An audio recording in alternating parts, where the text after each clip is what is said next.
السلام علیکم دوستو، میں ہوں محمد نوشاد قاسمی تارپوری۔ ہمارے یوٹیوب چینل نوشاد ٹیچ پر آپ کا خیر مقدم ہے۔ آج کے سبق میں آپ پڑھیں گے اچھے بچے، یعنی آج کے سبق کا عنوان ہے اچھے بچے۔ لیکن اس سے پہلے آپ کچھ اصولی بات سمجھیں گے جو اردو کے اندر بہت خصوصیت کی حامل ہے۔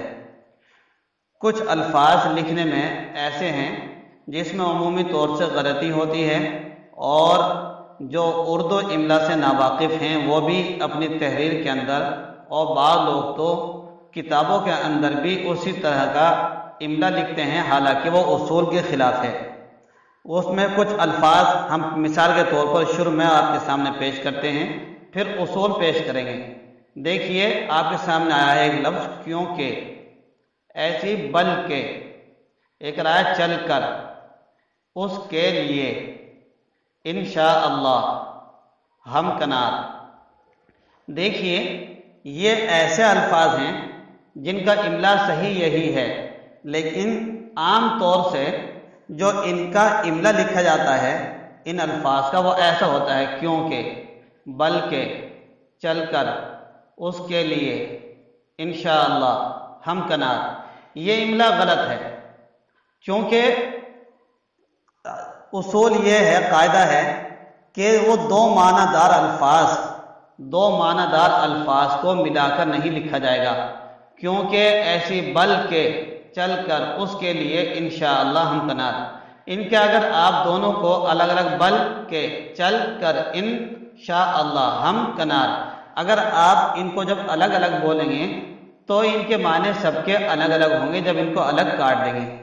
ایسی ہی کچھ الفاظ ہیں جیسے خوبصورت، جائے گا۔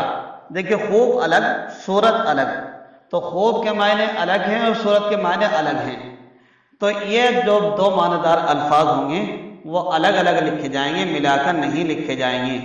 اس قاعدے کے پیش نظر کچھ الفاظ اور پیش کرتے ہیں آپ کے سامنے ہم، جیسے ان کے لیے، ان کو، اس کو، چنانچہ، جب کہ، حالانکہ، علیحدہ، چونکہ۔ دیکھیے جو آپ کے سامنے الفاظ آئے ہیں ان کا املا بھی یہی صحیح ہے جو ہم نے ابھی آپ کے سامنے پیش کیا ہے، لیکن ان الفاظ کو جو عام طور سے لکھتے ہیں غلط طریقے سے، ان کی شکلیں کچھ ایسی ہیں جیسے خوبصورت، ایسے ہی جائے گا، لکھیں گے، ان کے لیے، ان کو، اس کو، چنانچہ، جب کہ، حالانکہ، علیحدہ، چونکہ۔ یہ لکھنا غلط ہے، یہ ایسا اس کا رسم الخط نہیں ہے۔ جو آپ اوپر دیکھ رہے ہیں وہی رسم الخط درست ہے، تو آپ اسی کا خیال رکھ کر انشاءاللہ اس کو پڑھیں گے۔ تو آئیے اسی کی روشنی میں اب کچھ مزید جملے پڑھ لیتے ہیں۔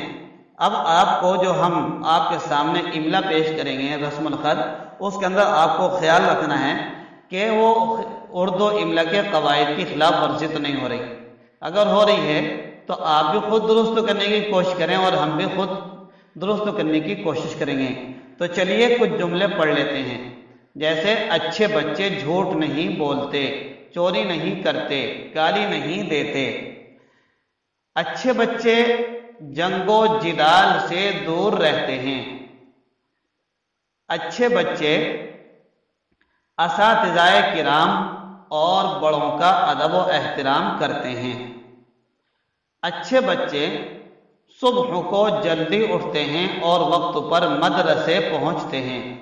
دیکھیے آپ بچوں کو سمجھا بھی سکتے ہیں پیار کے انداز میں، یہ اس طریقے کے جملوں کا انتخاب کیا گیا ہے تاکہ بچوں کو سمجھانے میں آسانی بھی ہو، بچے سمجھ بھی جائیں اور ہمیں لکھنا اور پڑھنا بھی آ جائے۔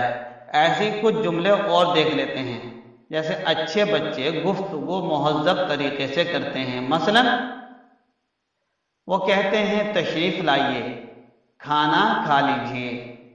ایسے ہی اچھے بچے کھانا پینا بلکہ ہر محتم بشان کام بسم اللہ کہہ کر شروع کرتے ہیں۔ تو دیکھیے یہ کچھ جملے ہم نے آپ کے سامنے لکھے ہیں، یہ جملے نصیحت آموز بھی ہیں اور اردو املا کو خیال رکھ کر لکھے گئے ہیں۔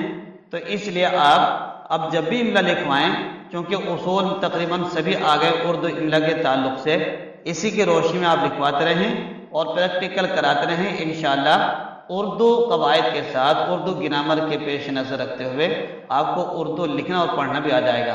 پھر انشاءاللہ کل ہم لائیں گے ایک اچھی اور نئی ویڈیو، تب تک کے لیے الوداع۔ هذا القرآن يوحدنا لطريق الخير يوجهنا، الله تعالى أنزله ورسول الله معلمنا، ورسول الله